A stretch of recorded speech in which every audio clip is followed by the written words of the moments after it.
Hello students, welcome back to Daily Chronicles by Abhiram Ias. So today let's start our discussion about the 5 articles which are important for the exam. Okay, the 5 articles today I have selected are about the deepfakes, GSET 18 and also about an important scheme that is PM Shri, and also let's discuss about Tejas LCA MK1A fighter jet, and also lastly let's discuss about District Mineral Foundations in short the DMF. Okay, let's start. First article is about the deepfakes. Now, why this article is in news?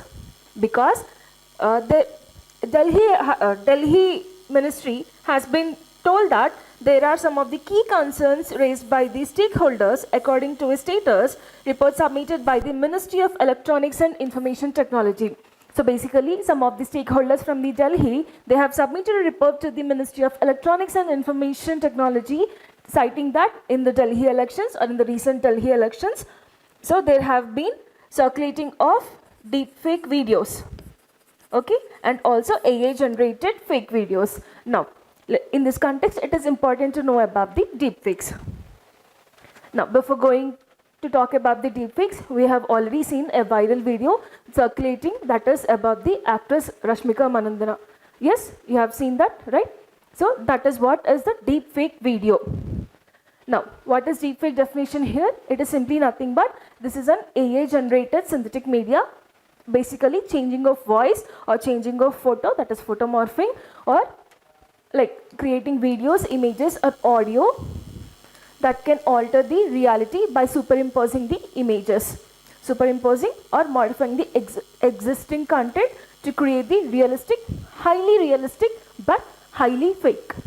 Okay, highly realistic and highly fake representations. Now, what is the technology used to make these videos? It is the generative adversarial network. Okay, now simply nothing but morphing of one face to another face, or changing the voice, or changing the complete image. Okay, now next.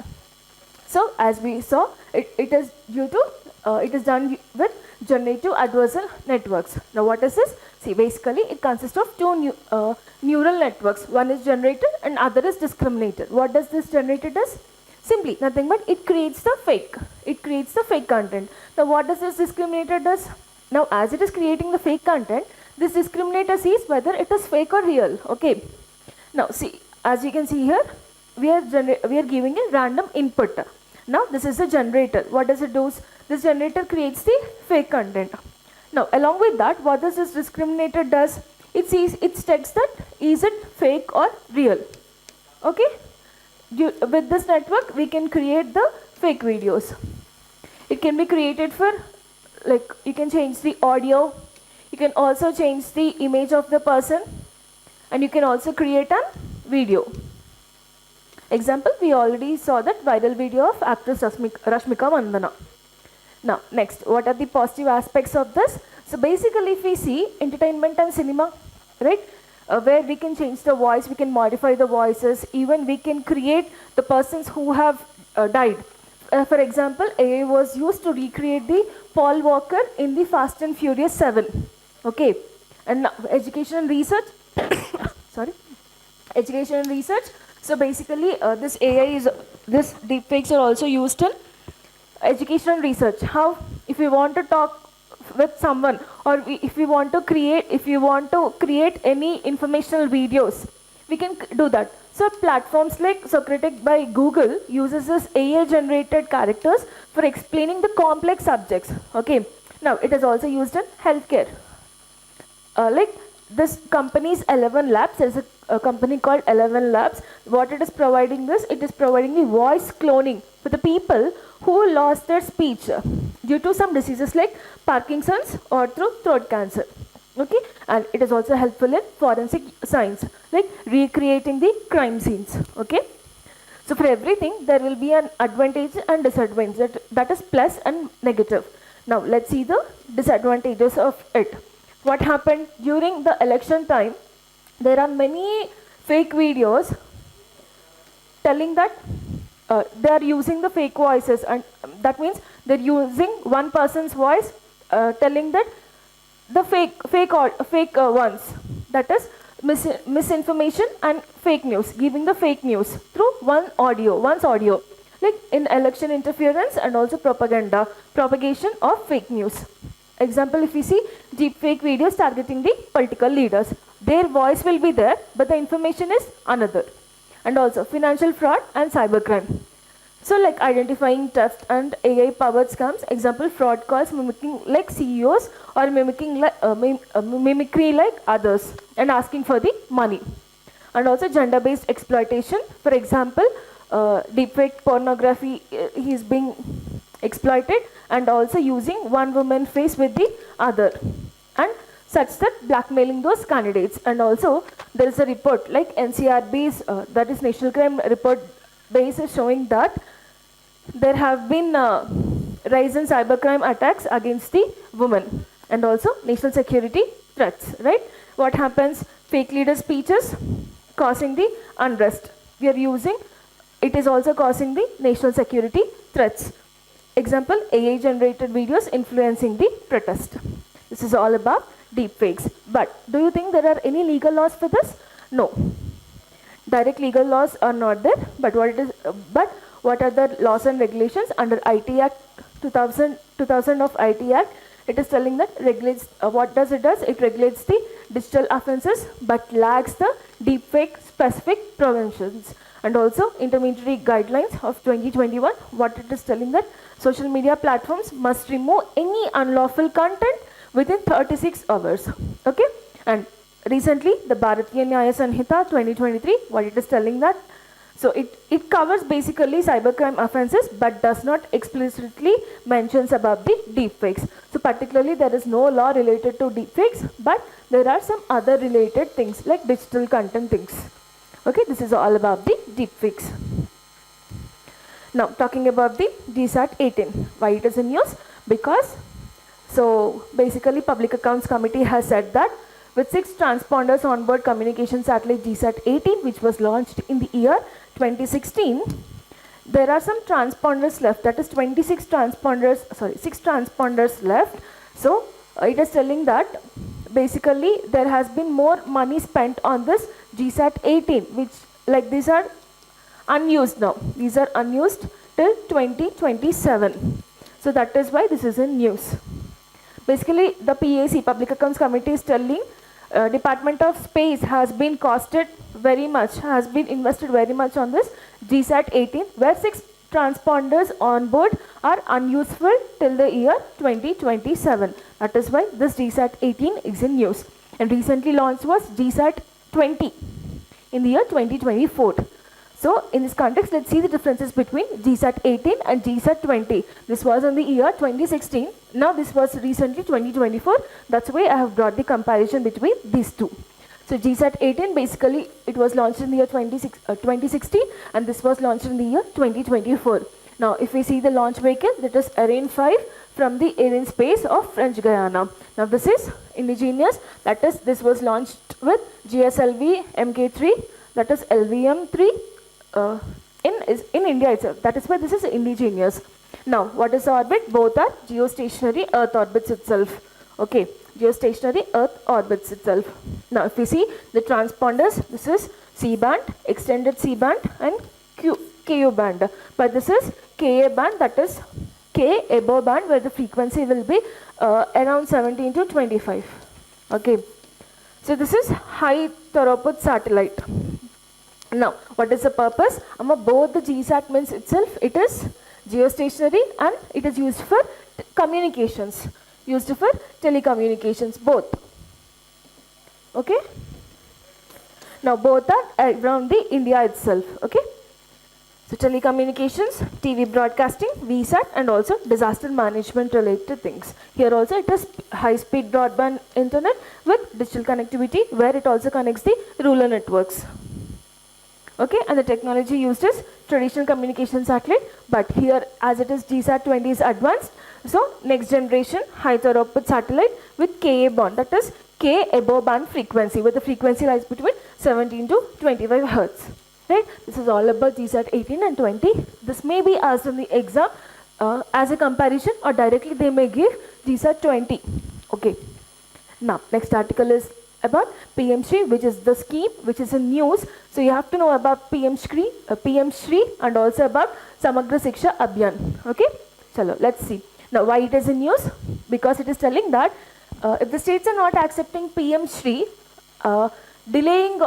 stopping of the funds for Samagra Shiksha Abhiyan is unjustified. Okay, and the pending, so basically PM Shri is not accepted by some of the states. So they have been stopped the funds for Kerala, Tamil Nadu and West Bengal. They here means the central. So these states have been complained to the Education Ministry about this thing. Okay, please release the fund for Samagra Shiksha Abhiyan. Now, let's see about the Samagra Shiksha Abhiyan. So basically this scheme subsumes 3 schemes. They are Sarva Shiksha Abhiyan, which is for primary education. Okay, let me change the color of pen once. It subsumes three schemes, that is Sarva Shiksha Abhiyan and also Rashtriya Madhyamik Shiksha Abhiyan, which is for secondary education. The Sarva Shiksha Abhiyan is for primary education and also teacher education. Okay, now the scheme is subsuming these 3 schemes. Teacher education for teacher training. Okay, teacher training and capacity building. Now what is the key focus? Key focus is on 2. One is technology and teachers training, and other is infrastructure development. Okay, the objective of the Samagra Shiksha Abhiyan is teacher and technology, that is teacher training and technology improvisation, and also infrastructure development to improve the infrastructure in the government schools. And the funding pattern is same, that is like 90:10 for central and state for northeastern states and Himalayan states, whereas other, that is 60:40 in other states. Okay, and also with UTs which are having legislatures, right? Now in this context, in the same context, let's talk about the PM Shri. What is this Shri stands for here? That is Schools for Raising India. Now it is a centrally sponsored scheme. What does this sponsored means? Basically center will sponsor and also state should keep some amount of money, that is funding.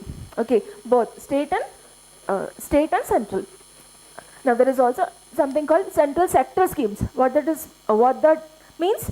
Basically the center keeps the 100% of funding. No, state should not keep any funding. Okay, that is central sector. Okay, central sector. Sponsored means some amount of money center will keep and other some state has to be kept. Now, so it was launched in the year 2022. Why? To upgrade the 14,500 schools across the India into model PM Shri schools. Now, the objective is, and this is based upon National Education Policy 2020 principles. Now, what is the objective? To provide holistic infrastructure, inclusive growth, skill-based education through modern infrastructure, technology and innovative teaching methods like smart classes. Now, what is the funding? Same, 60:40 and 90:10. 90:10 for northeastern states and also Himalayan states and Jammu and Kashmir. But 60:40 with states and also UTs with legislature. Right? This is all about the things. There is also 100%. Okay, you can't see. Okay, so there is also 100% central funding for UTs without the legislature, whereas UTs having legislature is 60:40. Now, what is the key objectives of this PM Shri? So basically, it is managed by the central. Okay, now how are these schools selected? Basically, it has to be central government or state government or UT government schools. Okay, that is more of like government schools, and also local bodies, all the Kendriya Vidyalayas and also Navodaya Vidyalayas are the schools which comes under this PM Shri. And what is the selection process? So in the stage 1, the states has to sign an MOU, memorandum of understanding with the center. And next, what they does, they shortlist. The center shortlists the schools using the UDI SE plus data. And also stage 3 is that challenge mode, where the competition begins, where the schools has to fulfill the criteria and it has to be verified by the states, and the final selection will be done by an expert committee headed by the secretary, okay, education secretary. And further, and who manages this? So basically it is managed by the School Quality Assessment Framework, that is SQAF in short, ensures that the high standards thorough will be maintained. Okay, this is a monitoring authority. What is a monitoring authority? School Quality Assessment Framework is a monitoring authority. Now, next, let's talk about the Tejas LCA Mk1A fighter jet. Now, why it is in use? Because GE Aerospace to deliver jet engines for the Tejas LCA Mk1 fighter jets. Amma, this is very important for the exam point of view. There are many PYQs related to the fighter jets. Okay, now let's talk about Tejas LCA Mk1A. But before that, let's see about the LCA Tejas. What is here LCA refers to? Light combat aircraft. Okay, light combat aircraft Tejas. Now, it is initiated in the year 1984 under the Aeronautical Development Agency, which comes under DRDO, to replace the MiG-21. Okay. Now, it is indigenously designed by the ADA. Okay, that is Aeronautical Development Agency, and it is manufactured by the Hindustan Aeronautics Limited, HAL. This is important. Okay, this is about the LCA Tejas. What is here? LCA means light combat aircraft. It will be very lightweight. That is why light combat aircraft. It is initiated in the year 1984 under ADA, that is Aeronautical Development Agency, under DRDO, to replace the MiG-21. Now, it is indigenously developed by, okay, this visa, and it is manufactured by the Hindustan Aeronautics Limited.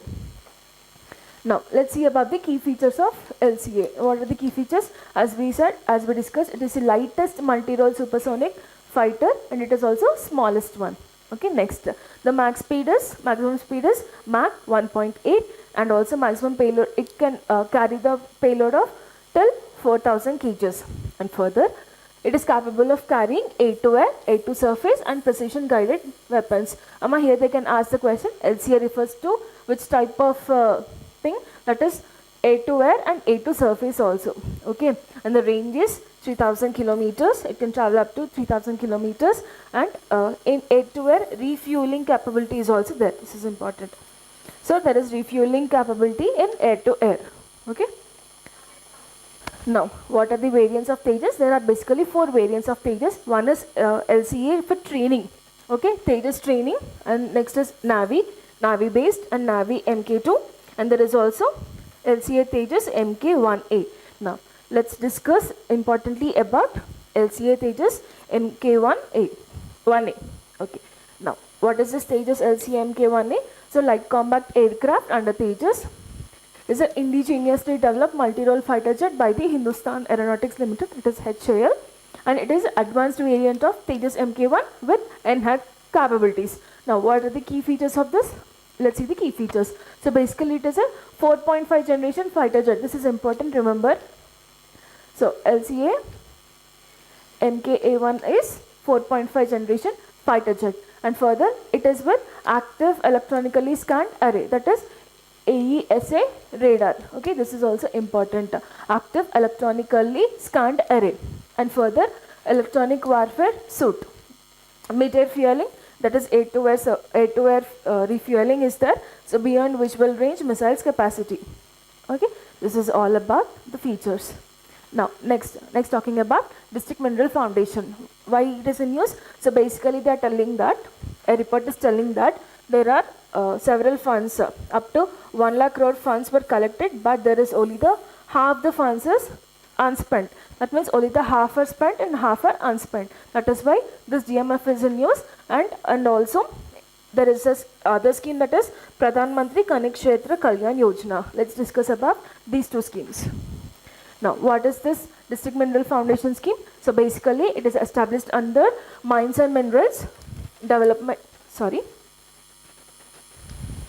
So basically this is established under the Mines and Minerals Development and Regulation Amendment Act of 2015. Basically this is a non-profit trust which is set up in the mining affected areas. Only you can find in the mining affected districts to benefit the local communities. Okay.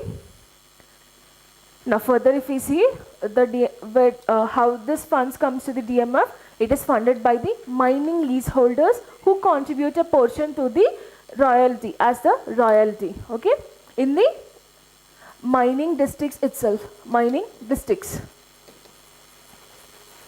So basically it is like 1/3 of funding is contributed. The royalty is 1/3. And why these funds are collected? To use welfare and development of mining affected communities, basically the tribal communities or marginalized communities. And here the Odisha has the highest DMF fund, this district.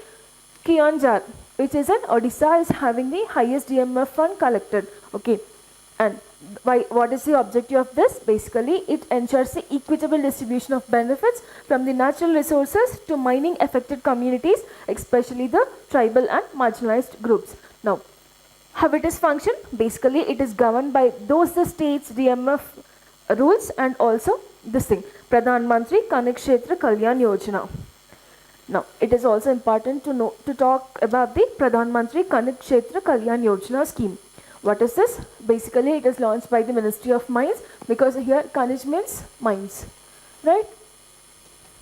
For the welfare of mining affected communities, and it utilizes the DMF funds for the development of those districts. What is the objective for this? Develop mining affected areas through welfare projects and also minimize the environmental impacts, health and also socio-economic impacts of the mining. And what does it does? It ensures the sustainable livelihoods for the affected people. Okay, that's all for today. We'll be meeting back with another video tomorrow. Thank you.